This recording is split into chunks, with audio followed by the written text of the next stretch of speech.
1928년 12월 6일 마법사 아버지와 거인족 어머니 사이에서 한 아이가 태어납니다. 이들 부부는 아이를 루비우스라고 불렀고 마법사 아버지의 성을 딴 이 아이의 이름은 루비우스 해그리드가 되었습니다. 해그리드가 3살이 되던 해 거인족 어머니 프리드 울파는 남편과 아이를 버려둔 채 무책임하게 거인들의 소굴로 돌아가 버립니다. 그렇게 해그리드는 홀아버지 밑에서 자라게 되었습니다. 거인의 피가 섞여 있는 해그리드는 6살 때 이미 아버지의 길을 따라잡았고 나중에는 아버지를 들어올릴 수 있을 정도로 훌쩍 자랐는데 신경질이 났을 때는 아버지를 들어올려 화장대 위에 앉히곤 했습니다. 마법사 아버지는 그런 해그리드를 보며 화내기보다는 오히려 즐겁게 웃었다고 합니다. 마법사의 피를 물려받은 해그리드 역시 마법사의 기질을 가지고 있었고 그 덕분에 호그와트로부터 입학 편지를 받게 됩니다. 해그리드의 아버지는 호그와트 입학 편지를 받고 매우 감격하기도 했습니다. 1940년 해그리드는 호그와트에 입학하게 됩니다. 그리핀도르에 배정받은 해그리드는 3학년이 되던 해 위험한 마법 생물체를 얻게 되었는데 그 생물이 바로 에크로멘툴라라고 불리는 거대한 거미입니다. 에크로멘툴라는 인간의 말을 할 수 있을 정도로 높은 지능을 가진 마법 생물이며 강력한 독을 지니고 있는 데다가 성격도 굉장히 흉포해서 사람을 습격해 잡아먹기도 하는 무서운 생명체입니다. 그래서 에크로멘툴라는 특출나게 위험한 종으로 취급받으며 그 위험성은 최고 등급인 XO 등급에 속하기도 합니다. 하지만 어렸을 때부터 마법 생물에게 남들과는 조금 다른 이해도를 가지고 있었던 해그리드는 어린 에크로멘툴라를 애완동물로 키우겠다고 다짐했고 아라고그라는 이름까지 지어주었습니다. 해그리드가 이런 미친 짓을 하고 있을 때 5학년 학생이었던 톰 리들, 볼드모트는 비밀의 방을 열어버립니다. 그리고는 비밀의 방에서 잠들어 있었던 바실리스크를 길들이는데 성공하기까지 합니다. 작중에서 바실리스크보다 신비하고 위험한 생물은 없다 라는 대목이 나오기도 하는데 그만큼 바실리스크는 사람에게 엄청나게 위협적이고 두려운 생물이기도 했습니다. 바실리스크의 눈을 마주치기만 해도 그 즉시 죽음에 이르니까 말이죠. 바실리스크를 호그와트에 풀어버린 볼드모트는 바실리스크를 이용해 모우닝 머트를 살해합니다. 학생이 사망하자 학생의 안전을 최우선으로 여기고 있었던 학교 측은 호그와트를 폐쇄하기로 결정합니다. 호그와트의 폐쇄가 거의 확실시되자 갈 곳이 없었던 볼드모트는 크게 당황합니다. 어떻게든 학교의 폐쇄를 막아야 했던 볼드모트는 범인을 찾게 되면 학교를 폐쇄하지 않을 것이라고 생각합니다. 하지만 자기 자신이 범인이었기 때문에 볼드모트는 자기 대신에 죄를 뒤집었을 희생양을 물색합니다. 그러다가 해그리드가 위험 생물체 아라고그를 키우고 있다는 것을 알게 되었고 그걸 이용해 해그리드를 범인으로 지목합니다. 그렇게 누명을 쓰게 된 해그리드. 해그리드는 억울했으나 그가 키우고 있었던 아라고그 역시 최상급 위험도를 가지고 있는 마법 생물이었기 때문에 결국 해그리드는 호그와트에서 퇴학당하게 됩니다. 해그리드는 자신이 퇴학당했다는 사실을 알게 되면 너무나도 슬퍼했을 아버지가 1년 전에 돌아가신 것에 안도를 하기도 했습니다. 해그리드가 학교에서 추방당하자 마법부는 해그리드의 마법 사용을 전면 금지시켰고 그의 지팡이를 파괴해버립니다. 유일한 가족이었던 아버지가 사망했기 때문에 해그리드는 돌아갈 곳이 없었습니다. 그런 해그리드를 위해 그가 결백하다고 확신하고 있었던 변신술 교수 알버스 덤블도어는 당시 호그와트 교장인 아르만도 디펫을 설득하여 해그리드를 호그와트에 머물 수 있도록 도와주었습니다. 이후 덤블도어는 해그리드가 열쇠지기와 사냥터지기 직책을 수행할 수 있게끔 도와주었는데 여기서 덤블도어가 해그리드를 얼마나 신뢰하는지 알 수 있습니다. 덤블도어는 해그리드에게 호그와트 대부분의 문을 열 수 있는 열쇠를 관리하도록 했습니다. 만약 해그리드가 안 좋은 마음을 품었다면 호그와트는 진작에 볼드모트에게 함락되었을지도 모릅니다. 심지어 덤블도어는 볼드모트가 자신의 육체를 되찾기 위해 눈에 불을 켜고 찾고 있었던 마법사의 돌을 운반하는 중요한 임무를 해그리드에게 맡기기도 했습니다. 1970년대 해그리드는 불사조 기사단에 합류하여 죽음을 먹는 자와 볼드모트에 대항해 싸웠고 1981년 볼드모트가 제임스 릴리 포터 부부를 살해하자 혼자 남은 해리포터를 그의 유일한 가족인 더즐리에게 데려가는 임무를 수행하기도 했습니다. 이때 해그리드는 자신의 동료인 제임스와 릴리의 죽음에 무척이나 슬퍼했다고 합니다. 이후 해리포터가 호그와트에 입학할 나이가 되었는데도 입학 허가서를 받지 못하자 해그리드는 직접 해리포터에게 입학 허가서를 건네주었고, 이 과정에서 두들리에게 돼지 꼬리를 선사해주기도 했습니다. 여기서 해그리드의 지팡이는 오래전에 파괴되었는데 어떻게 그가 마법을 쓸 수 있었던 걸까요? 해그리드는 마법부의 눈을 피하기 위해 우산 속에 지팡이를 감추어두고 몰래 사용했습니다. 하지만 이 지팡이가 파괴된 지팡이의 일부분인지 혹은 덤블도어가 자신의 딱총나무 지팡이를 이용하여 복원시킨 완전한 지팡이인지는 확실히 알 수 없습니다.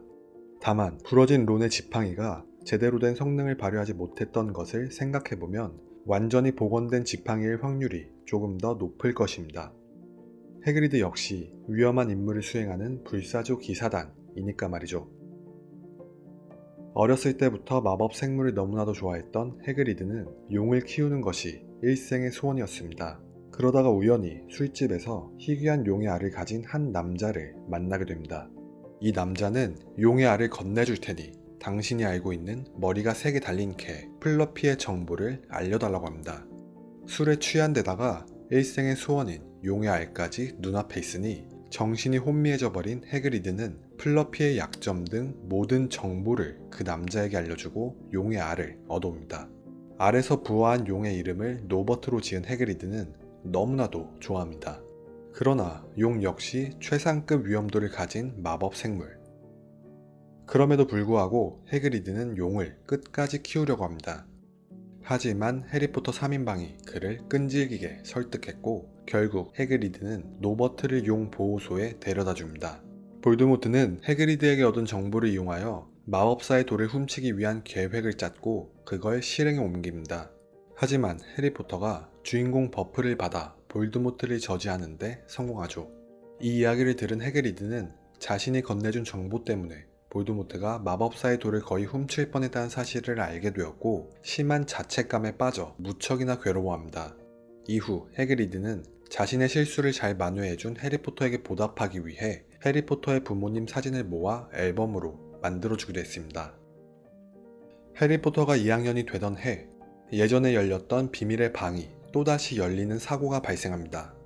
비밀의 방이 열리고 바실리스크에 의한 피해 학생들이 속출하자 과거에 누명을 썼던 해그리드가 범인으로 몰립니다. 교장 덤블도어는 해그리드는 절대 범인이 아니라며 그를 지지했으나 마법부 장관 퍼지는 끝까지 고집을 꺾지 않았고 결국 해그리드를 아즈카반에 수감시키기까지 합니다. 이때 퍼지는 이것은 보여주기식 조치이며 진범이 잡히면 충분한 보상을 받고 풀려날 것이라고 말했으나 아즈카반에서 지내는 동안 해그리드는 상당한 트라우마를 얻기도 했습니다. 아즈카반에 수감되기 전에 해그리드는 해리포터에게 거미를 따라가라며 그를 죽음으로 이끌기도 했습니다. 해그리드가 수감되어 있는 동안 해리포터와 친구들이 위험을 무릅쓰고 살인검이 아라고그를 찾아가 비밀의 방에 대한 정보를 입수하였고 그 정보를 바탕으로 해리포터가 비밀의 방에서 바실리스크를 물리치고 톰 리들의 일기장을 파괴하면서 해그리드는 면죄부를 받고 아즈카반에서 풀려나게 됩니다. 누명을 벗은 후 해그리드는 신기한 동물 돌보기 과목의 교수로 임명됩니다. 하지만 문제는 해그리드가 열정이 너무나도 앞섰다는 것입니다. 해그리드가 선택한 교재부터가 골칫거리였는데 그가 선택한 교재인 괴물들에 관한 괴물책은 이름 그대로 책 자체가 살아있는 괴물입니다. 책의 등을 쓰다듬으면 얌전해지지만 그렇지 않는다면 보이는 대로 모두 다 물어뜯는 아주 난폭한 책이기도 합니다. 하지만 이걸 몰랐던 학생들은 모두 다 생고생을 하며 책을 가져왔으며 특히 네빌은 이 괴물책과 사투를 벌이기도 했습니다. 괴물책뿐만 아니라 그는 첫 수업부터 히포그리프라는 마법 생물로 강의를 진행했는데 문제는 이 히포그리프가 X3등급의 위험도를 가지고 있는 마법 생물이라는 것입니다. X3등급에 분류되어 있는 마법 생물은 유능한 마법사만이 다룰 수 있는 마법 생물로 그렇지 못한 마법사가 다룬다면 난폭해질 수도 있는 생물입니다. 이런 위험한 생물을 고작 3학년밖에 되지 않은 학생들을 대상으로 풀어놓았으니 부상자가 생길 수밖에 없습니다. 그래서 당연하게도 이 강의에서 부상자가 발생했는데 하필 그 부상자가 드레이코 말포이였습니다. 세계 최강의 엄살쟁이였던 말포이는 바로 아버지한테 잃어버렸고 마법사 정부에서 꽤나 강력한 권한을 행사하고 있었던 루시우스 말포이는 히포그리프 벅빅의 사형 재판을 주도합니다. 마법 생물 애호가인 해그리드는 자신의 열정 때문에 애꿎은 벅빅이 사형당할 위기에 처했음에도 벅빅을 풀어주지 않았는데 그 이유는 자기가 벅빅을 풀어주면 아즈카반에 또다시 수감될까봐 두려웠기 때문입니다. 과거 아즈카반에 수감되었던 경험이 있는 해그리드는 아즈카반의 간수인 디멘터가 너무나도 무서웠습니다. 그렇게 벅빅을 위해 아무것도 할 수 없었던 해그리드. 하지만 해리포터 3인방이 이번에도 해그리드를 도와주었고 벅빅을 살려냅니다. 벅빅의 탈출에 그는 밤새도록 위스키를 마시며 행복해하기도 했습니다. 벅빅 사건 이후 그는 자신감이 완전히 상실되어 버렸습니다. 아즈카반이 두려웠기 때문도 있었겠으나 사랑하는 마법 생물들이 자신의 실수 때문에 목숨을 잃을 수도 있다는 것이 더 크게 다가왔을 것입니다. 그래서 그는 남은 학기 동안 가만히 풀이나 뜯어먹는 플러버웜이라는 애벌레로 강의를 진행했고 그 덕분에 신비한 동물 돌보기 수업은 가장 지루한 수업이 되기도 했습니다. 하지만 역시 본성은 어디 가지 않죠. 다음 해 해그리드는 폭탄꼬리 스크루트라는 마법 생물을 데리고 수업에 나타나는데 이 마법 생물이 학생들을 찔러 피를 빨아먹기도 했고 이름 그대로 폭발을 일으키기도 해서 많은 학생들이 부상을 입기도 했습니다. 하지만 진짜 문제는 폭탄꼬리 스크루트가 불법으로 이종교배를 시켜 만든 생물이라는 것입니다. 이종교배 자체가 불법이기 때문에 이것만으로도 아즈카반에 수감될 정도의 죄질인데 더 큰 문제점은 교배에 이용한 생물에 만티코어가 들어간다는 것입니다. 만티코어는 에크로멘툴라, 바실리스크와 같은 위험 등급인 X5 등급에 분류되어 있는 최상급 위험도를 가진 마법 생물입니다. 이런 생물을 가지고 불법 교배를 했으니 당연히 그 결과물 역시 난폭하기가 이루 말할 수 없었습니다. 스크루트를 본 말포이가 저런 생물은 전부 다 없애버려야 한다고 말했을 때 말포이를 정말 싫어했던 헤르미온느조차 동의할 정도였으니 말이죠. 해그리드가 만든 이 괴상하고 난폭한 생물은 몇 달 후 3m에 가까운 크기로 성장했고 성질 또한 극도로 나빠져서 가까이 다가가기가 힘들 정도였습니다. 이후 다 성장한 스크루트는 트리위저드 시합의 장애물 중 하나로 사용되었는데 국제 대회에까지 등장한 걸 보면 불법 교배에 관한 문제는 아마도 덤블도어가 어떻게든 해결한 것으로 추측해 볼 수 있습니다. 해그리드는 트리위저드 시합에 참가하기 위해 호그와트에 온 보바통 마법 학교의 교장인 울랭프 막심과 만나게 되고 이들은 거인족과 인간의 혼혈이라는 공통점에 서로에게 끌리게 됩니다. 해그리드와 막심은 크리스마스 무도회에서 같이 춤을 추며 관계의 진전을 보였으나 막심이 트리위저드 시합에서 우승하기 위해 자신에게 정보를 캐간다는 것을 알자마자 해그리드는 그녀와 거리를 두기 시작합니다. 이렇게 이 둘의 사이가 틀어지는 듯 했으나 막심 역시 해그리드에게 호감이 있었는지 트리위저드 시합이 끝난 뒤에는 해그리드와 함께 임무를 수행하기도 했습니다. 이렇게 해그리드와 막심이 꽁냥꽁냥하고 있을 때 그들의 주위에는 아주 독종 기자가 숨어 있었습니다. 리타 스키터는 해그리드와 막심이 이야기하는 것을 듣고는 기사로 쓰기도 했는데 이때 해그리드가 거인족과 인간의 혼혈이라는 것이 세상에 드러나게 됩니다.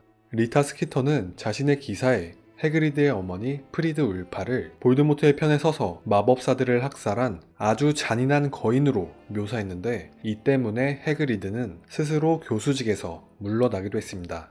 해그리드가 사임하고 대타로 들어온 교수인 그루블리 플랭크가 신비한 동물 돌보기 수업을 맡게 되었고 처음으로 정상적인 강의를 듣게 된 학생들은 너무나도 기뻐했습니다. 심지어 해그리드의 복직을 원하는 해리포터조차 그것을 부정하지 못했습니다. 하지만 학생들의 기쁨은 그리 오래가지 못했습니다. 시간이 흐르고 해그리드가 다시 교수직에 복직합니다. 학생들은 절망에 빠지기도 했으나 해그리드가 대타 교수보다 못하다 라는 소리를 듣지 않기 위해서인지 전혀 공격적이지 않은 생물인 유니콘의 새끼를 데려와 강의를 진행하자 해그리드를 정말로 싫어했던 슬리데린 학생들까지도 진심으로 강의에 만족했다고 합니다. 물론 해그리드는 위험이라고는 단 하나도 찾아볼 수 없는 유니콘이 눈에 차지 않았지만 말이죠. 학기가 끝나고 불사조 기사 단원인 해그리드는 덤블도어의 명에 따라 거인족에게 화친을 청하기 위해 파견됩니다. 이때 그는 자신과 같은 혼혈인 막심과 함께 거인족을 방문했으나 거인족 내전에서 볼드모트파가 승리하면서 화친이 무산됩니다. 이 과정에서 해그리드는 자신의 동생 그롭의 존재를 알게 되었고 덩치가 작다는 이유로 괴롭힘을 받고 있었던 그롭을 데려오기로 결심합니다. 동생을 데려오는 과정에서 그는 막심과 다툼이 있었는지 그녀와 완전히 찢어지기도 했습니다. 해그리드는 동생 그롭을 자신의 조수로 삼아 옆에 두었습니다.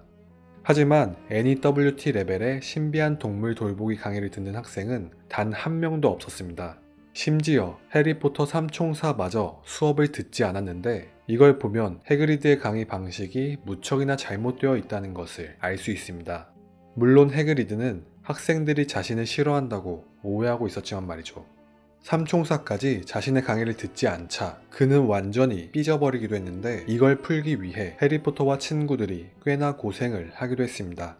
그리고 그해 에크로멘툴라인 아라고그가 사망합니다. 자신과 절친한 친구와도 같았던 아라고그가 사망하자 해그리드는 무척이나 슬퍼했으나 이 덕분에 해리포터는 슬로곤 교수의 진짜 기억을 얻을 수 있었습니다.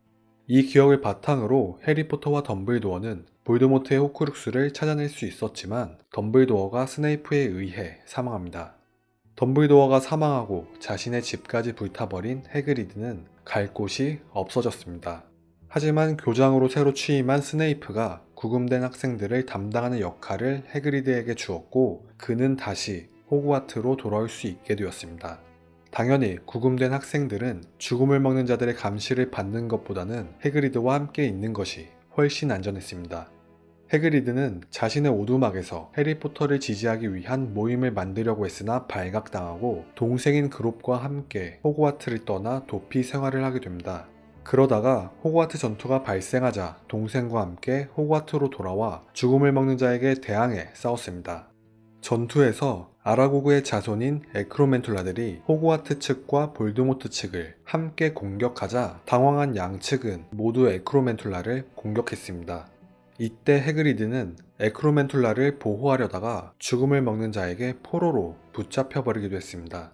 이후 그는 볼드모트에게 살해당한 해리포터의 시신을 안고 호그와트로 옮기는 역할을 강요당하기도 했죠. 호그와트 전투 이후 해그리드는 여전히 호그와트에서 일하고 있으며 결혼은 하지 않았다고 합니다.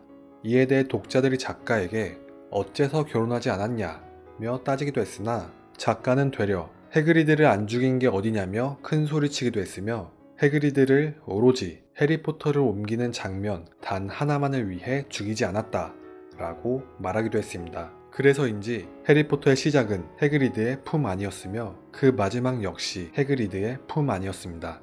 여기까지가 루비우스 해그리드의 이야기였습니다. 부족한 저의 영상을 봐주신 여러분들 정말 감사합니다. 지금까지 쭈모였습니다.